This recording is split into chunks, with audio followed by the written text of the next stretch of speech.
Hello welcome back to our channel. അപ്പോൾ എല്ലാവർക്കും സുഖം തന്നെയെന്ന് വിചാരിക്കുന്നു. അപ്പോൾ ഇന്ന് നമ്മൾ ചെയ്യാൻ പോകുന്നത് ഒരു മധുബാണി ആർട്ടാണ്. അപ്പോൾ പാർട്ട് ബൈ പാർട്ടായിട്ടാണ് നമ്മൾ വീഡിയോ ചെയ്യാൻ പോകുന്നത്. അപ്പോൾ ഇന്ന് നമുക്ക് ഫസ്റ്റ് പാർട്ട് കാണാം. അപ്പോൾ വീഡിയോയിലോട്ട് പോവുകയാണേ. അപ്പോൾ നമ്മൾ ആദ്യം തന്നെ ബോർഡർ വരയ്ക്കുകയാണ്. ബോർഡർ വരയ്ക്കുമ്പോൾ നിങ്ങൾ ഡബിൾ ലൈനായിട്ട് കൊടുക്കാൻ നോക്കുക, അതാണ് അതിൻ്റെ ഒരു ഭംഗി. പിന്നെന്താണെന്ന് വെച്ചാൽ നമ്മളതിൽ മധുബാണിയിൽ നമ്മൾ എന്ത് ചെയ്യുന്ന സമയത്തും എന്ത് ഡ്രോയിങ് ചെയ്യുമ്പോഴും നിങ്ങളതൊരു ഡബിൾ ലൈനിൽ വെച്ചിട്ട് കൊടുക്കുക. ബോർഡർ നല്ല ഭംഗിയിൽ കൊടുക്കണം. ബോർഡറാണ് ഇതിൽ ഹൈലൈറ്റ് ആയിട്ട് വരുന്നത്.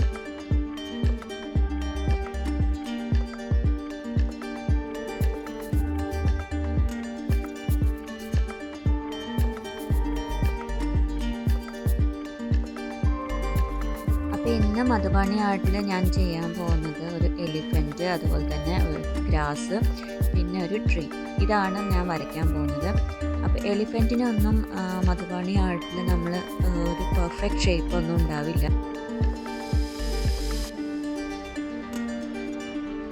അപ്പോൾ ഇതുപോലെ എന്ത് വരയ്ക്കുമ്പോഴും നിങ്ങളൊരു ഡബിൾ ലൈൻ വെച്ച് കൊടുക്കുക. അപ്പോൾ അതൊന്ന് ഹൈലൈറ്റ് ചെയ്ത് കാണിക്കും. അതാണ് ഇതിൻ്റെ ഒരു ഭംഗി വരുന്നത്. അതുപോലെ തന്നെ ഒട്ടും സ്പേസ് കാണാൻ പറ്റാത്തൊരു ആർട്ടാണ് ഈ മധുബാണി ആർട്ട് എന്ന് പറയുന്നത്. പിന്നെ അതുപോലെ തന്നെ ഭയങ്കര കളർഫുള്ളായിരിക്കും.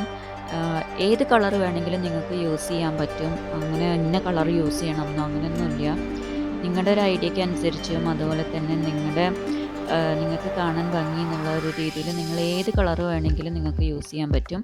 പിന്നെ ആക്രിലിക് കളർ യൂസ് ചെയ്യുന്നതായിരിക്കും ബെറ്റർ, കാരണം അതാണ് നല്ലൊരു ഫിനിഷിങ്ങും അതുപോലെ തന്നെ ഭയങ്കര ഒരു ബ്രൈറ്റ്നസ്സും കൊടുക്കുന്നത്. സോ അതെന്തായാലും നിങ്ങൾ ശ്രദ്ധിക്കുക.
ഇന്നത്തെ വീഡിയോ ഇത്രയേ ഉള്ളൂ. ഇതിൻ്റെ സെക്കൻഡ് പാർട്ട് അടുത്ത വീഡിയോയിൽ ഞാൻ കാണിക്കുന്നതായിരിക്കും.